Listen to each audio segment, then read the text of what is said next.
On se retrouve de plus belle pour un tout autre numéro de votre émission 7 minutes avec. Pour ce jour, nous recevons un thérapeute. Il est coach en développement personnel. Il est également spécialiste du talent. Et coach Maïs Touré. Avec lui, nous parlerons du leadership. Mesdames et messieurs, merci de nous recevoir chez vous et bienvenue si vous nous rejoignez. Coach, merci également à vous d'avoir Merci. accepté notre invitation. Merci beaucoup, Vous madame. allez bien, Je vais j'espère? très bien. Chez vous? Oui, hyper bien, merci. Alors, comme je l'ai dit, on parlera de la question du leadership. La toute première question, c'est ce que c'est que le leadership? Alors, on va expliquer de façon terre à terre. Vous savez, chaque être humain est avec un potentiel. Et potentiel veut dire pouvoir illimité. Ce potentiel est en chacun de nous. Il y a une science qui permet de ressortir ce potentiel, de révéler ce potentiel, de permettre à chaque être humain de prendre conscience de ce potentiel-là, de le maximiser pour devenir meilleur dans un domaine. Et cette science, justement, qui nous permet de révéler ce potentiel et donc de travailler sur notre tempérament, notre caractère pour devenir meilleur, c'est justement cette science-là qu'on appelle leadership. Est-ce qu'il y a une différence entre le leadership et le management? Alors, je souligne déjà que pour ceux qui ne le savent pas, Mhm. le leadership est un aspect du développement personnel. D'accord. Parce que beaucoup de personnes pensent qu'il a leadership à part et développement personnel à part. En réalité, le leadership est un aspect, c'est une facette du développement personnel. D'accord? Mhm. Maintenant, pour répondre directement à votre question, le management, c'est la science de la gestion. Donc, apprendre à gérer. Et le leadership, c'est la science de la direction, donc apprendre à diriger.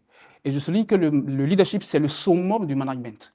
Je reviens simplement pour dire qu'un manager, quelqu'un qui se forme au management, devrait, n'est-ce pas, s'intéresser au leadership pour être Donc, les deux excellent. vont de pair. Donc, les deux vont de pair. Donc, un leader peut quand même être un bon manager, comme Alors, l'autre l'a dit. je souligne, un Mhm. manager se trouve ou est dans la position d'un leader, mais n'est pas leader. C'est C'est différent. quoi la différence? Alors, la différence, c'est que lorsque vous êtes manager, vous occupez une position de leader. Mais le leadership, comme je l'ai dit tantôt, c'est une science. Et donc, c'est cette science-là qui va vous permettre de développer votre potentiel, de maximiser ce potentiel-là qui est en vous, de faire de vous un gagnant, un triomphateur, un conquérant et quelqu'un qui a une vision et qui atteint ses objectifs. En même temps, j'ai En envie ce de moment-là, vous demander, devenez allez-y, leader. terminez, allez-y. En ce moment, vous Vous devenez un devenez... véritable leader. D'accord. Alors, j'ai envie de demander les qualités hein, d'un leader, d'un bon Ah, les leader. qualités d'un bon Parce qu'est-ce qu'il leader, peut avoir un leader qui ne fait pas exactement son ce que travail, qui j'appelle n'est pas les des pseudo-leaders. pseudo-leaders? Oui, les pseudo-leaders.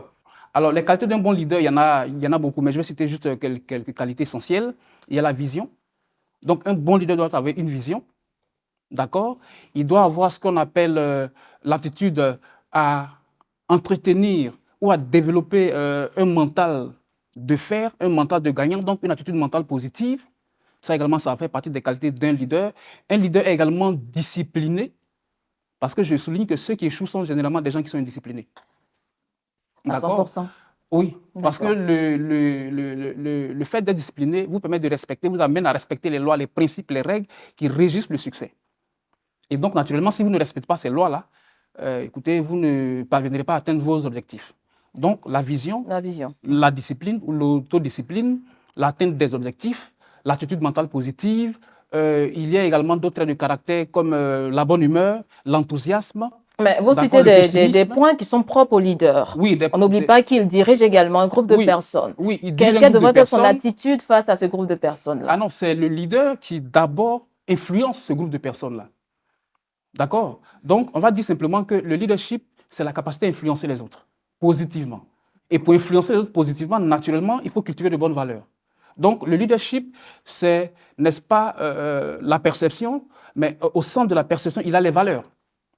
Donc, un bon leader cultive les valeurs que je viens de citer. Et c'est ce qui fait de lui cet homme différent, ou cette femme différente. D'accord? Qui impactent positivement les autres et qui leur permettent d'obtenir les meilleurs résultats, qui les motivent, parce qu'il y a également l'aspect motivation. Donc, un bon leader, c'est La motiver. motivation, en quoi faisant? Aujourd'hui, on voit certains pseudo-leaders ou des prétendus leaders qui ne sont pas vraiment au four et au moulin comme le groupe hein, qu'ils dirigent. Oui, Est-ce qu'effectivement, cette personne peut être appelée un leader? alors, il y a ce qu'on appelle influencer par l'exemple, enseigner par l'exemple, diriger par l'exemple. Un leader, un bon leader est un modèle pour les autres, pour son équipe, pour sa communauté, pour sa nation, etc. Donc, le leadership, je vais dire,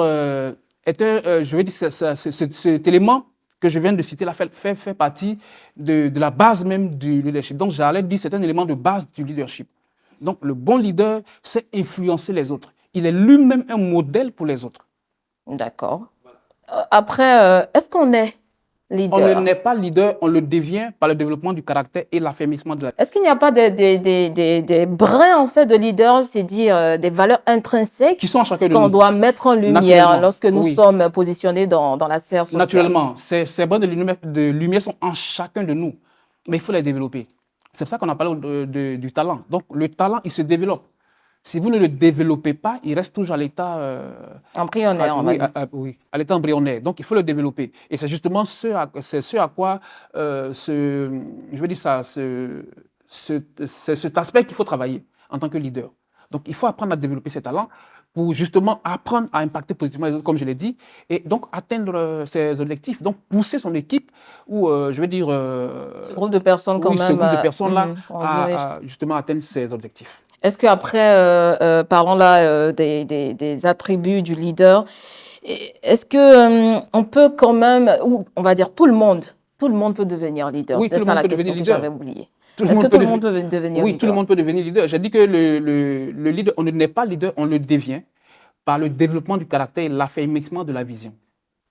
Mais est-ce que Simplement. le Donc, caractère dont vous parlez peut être développé chez tout le monde? oui, Une personne lambda peut se lever aujourd'hui, je veux vraiment naturellement. devenir leader. Oui, vous voulez devenir leader, c'est le premier pas. D'accord. Mais la volonté seule ne suffit pas pour faire de vous un leader. Il y a un travail à faire.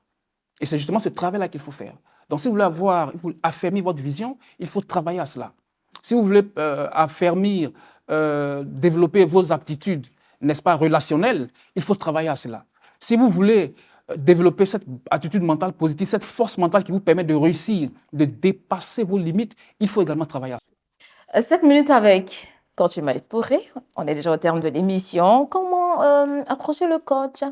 Ben, je suis Angré 9e tranche, non loin de la CNPS. Bon, 8e tranche, 9e tranche, c'est voilà. Mais je suis Des temps de réception, tout oui, et tout, les hein. temps de réception, c'est tous les jours sur rendez-vous. C'est facturé quand même, Oui, bien sûr. bien sûr. La gratuité ne paye pas. Il faut le dire. Merci bien. On donne là ce contact, hein. Si vous souhaitez entrer en contact avec justement le coach, plus 225 01 50 46 05 15. Coach Maïs Touré, merci beaucoup C'est d'avoir moi. été bref, précis, concis sur Merci. la question du leadership. Merci à vous, chers téléspectateurs, de nous avoir accordé votre temps. Et comme j'ai pour coutume de le dire, on se retrouve de plus belle pour un tout autre numéro. Merci.